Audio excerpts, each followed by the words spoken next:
Hello guys and welcome back to surprise stories, जहाँ पे मैं आपके साथ हुए हॉरर या फिर क्रीपी इंसिडेंट सुनाता हूँ। सो अगर कभी आपको भी अपनी स्टोरीज मुझे सबमिट करनी है तो मैंने नीचे डिस्क्रिप्शन में एक जीमेल आईडी दी है, जहाँ पे आप ये फॉर्मेट यूज करके अपनी स्टोरीज मुझे भेज सकते हैं। आज की जो स्टोरी है वो आती है हमें मुंबई से, और ये है एक लड़की माया की कहानी। माया मुंबई में गई थी अपने बहुत सारे सपने लेके to work in this movie या फिर TV series industries, TV series या फिर soap opera TV serial industry में वो काम करने के लिए गई थी, बहुत सारे सपने लेके।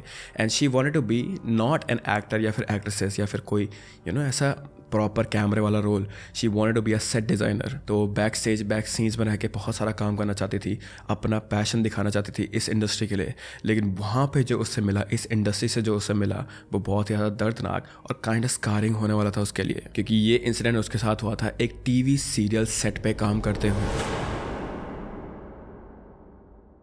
मेरा नाम माया है और मैं 23 साल की हूँ और मैं मुंबई में एक सेट डिज़ाइनर के तौर पर काम करती हूँ। छोटी मोटी फिल्म्स और टीवी शोज़ के लिए मेरा नॉर्मल काम रहता है। और ये कहानी उन दिनों की है जब मैं यहाँ नई नई इंडस्ट्री में एंटर हुई थी, बिना किसी एक्सपीरियंस और बिना किसी कनेक्शन के।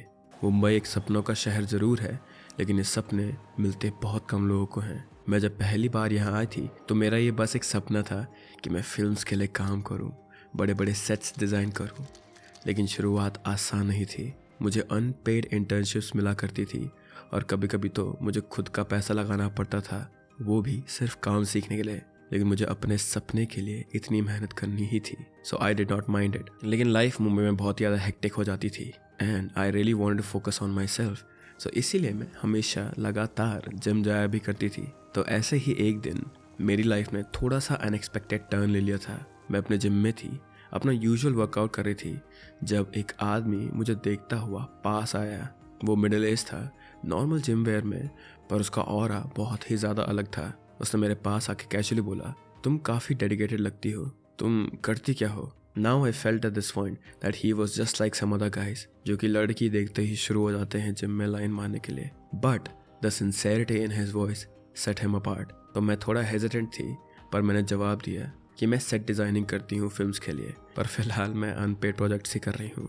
वो आदमी एक सेकंड के लिए सोच रहा था और फिर उसने कहा कि मैं एक डायरेक्टर हूँ, फिल्म्स के लिए नहीं, पर मैं टीवी सीरीज चला रहा हूँ अपने, और हमें कुछ नए सेट डिज़ाइनर्स की ज़रूरत है, स्पेशली जूनियर्स। अगर तुम इंटरेस्टेड हो तो तुम मेरे सीधा सेट पे आ सकती हो मेरा नाम लेके। मुझे पहले तो लगा कि what is this pickup line. मुझे अपने कानों पर विश्वास नहीं हो रहा था। Do guys really steep this low these days कि मन गढ़ंत जॉब बना ले अपनी। पर फिर भी I did not have anything to lose. तो उसके बताए हुए पते पर मैं उसका नाम लेके वहाँ चली गई। एंड टू माई सरप्राइज वहाँ पे सच में एक टीवी सीरियल डायरेक्ट हो रहा था। उस आदमी का नाम था समीर। एंड जब वॉचमैन ने कहा कि हाँ सर ने बताया था जूनियर डिज़ाइनर्स के बारे में, तो मैं काफ़ी ज़्यादा एक्साइटेड हो गई थी ये चीज़ सुनकर। मैं अंदर गई और मैं थोड़ा कॉशियस भी थी, because again he was an old man. पर मुझे वो आदमी कहीं भी नहीं मिला। उल्टा सेट पे अंदर जाते ही असिस्टेंट ने मुझसे पूछा कि मैं यहाँ क्या कर रही हूँ, तो मैंने उसे सब कुछ बता दिया। And she put me right at the job since that first day and I was not complaining. मेरे लिए सब नया था, लाइट्स, कैमरास, एक्टर्स और उनकी glamorous lifestyle. Second day Sameer ने मुझे टीम से इंट्रोड्यूस कराया और मुझे बेसिक काम समझाया। एंड देन मुझे फाइनली लगा कि शायद से मेरी लाइफ ट्रैक पे आने वाली है। लेकिन फिर मेरी उस टीवी सीरियल के लीड एक्टर से मुलाकात हुई, जिसका नाम अभी के लिए हम राजेश रख देते हैं। राजेश टीवी इंडस्ट्री का एक नया फेस था। उसकी रेपुटेशन तो अच्छी थी उसके कोवर्कर्स में, पर वो आदमी खुद काफ़ी अजीब लगता था मुझे। जब समीर मुझे उससे इंट्रोड्यूस करवा रहा था तो राजेश काफ़ी घूरता रहा मुझे और उसका स्माइल मेरे लिए अनसेटलिंग था। पहले मुझे लगा may be he is looking at me because I am kind of a goth girl. And even though Mumbai में काफ़ी सारे कल्चर्स को अप्रिशिएट किया जाता है, still being a goth in Mumbai is an eyesore I know. तो इस बात को सोचकर मैंने उसका बिहेवियर माफ़ कर दिया था, बट मुझे अनकंफर्टेबल फील हुआ था और मैं ये चीज़ डिनाई नहीं कर सकती हूँ।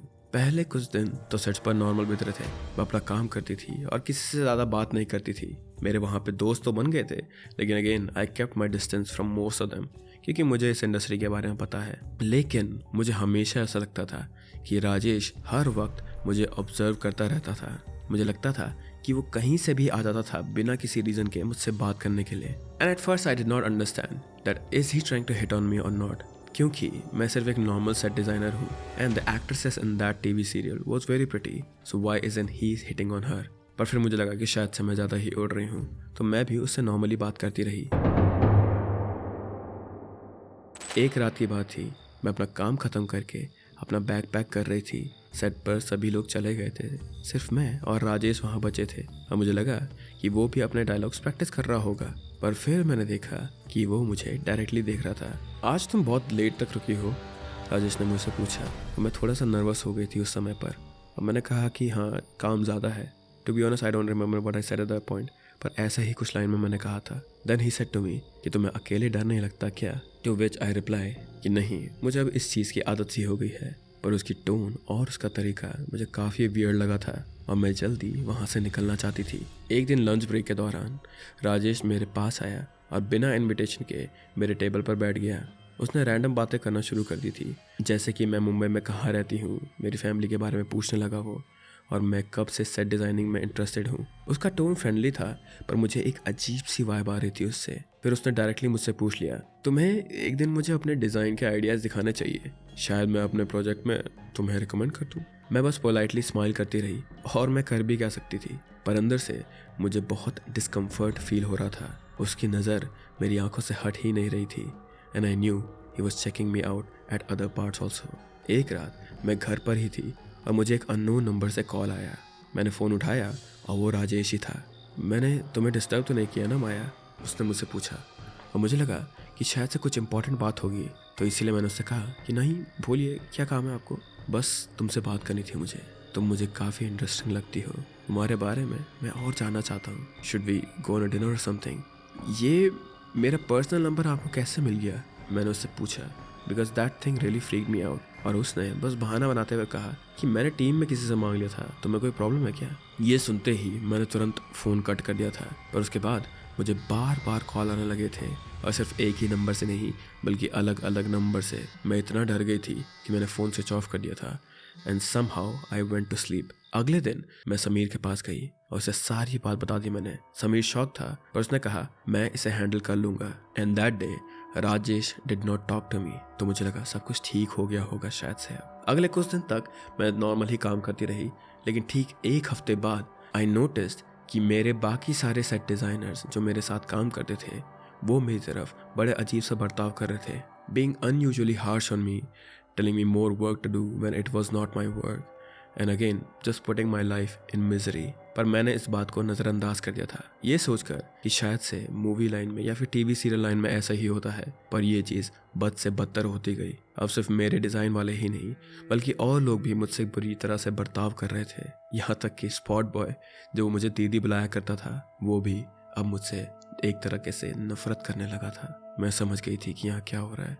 सो I just quietly left this TV series, और मैं कहीं और काम करने लग गई थी। इस बात को अब 2 साल हो गए हैं, and thankfully this Rajesh guy is not acting any more, and I think he is not even famous any more. But then I still know कि मूवी इंडस्ट्रीज़ में एंड टीवी सीरीज़ इंडस्ट्रीज़ में ऐसा ही होता है। और ये सिर्फ मेरी ही रियलिटी नहीं है, बल्कि ऐसे सैकड़ों लड़कियों की रियलिटी है जो मुंबई में अपने सपने सच करने आती हैं, बट उन्हें एंड में क्रीपी मैन ही मिला करते हैं।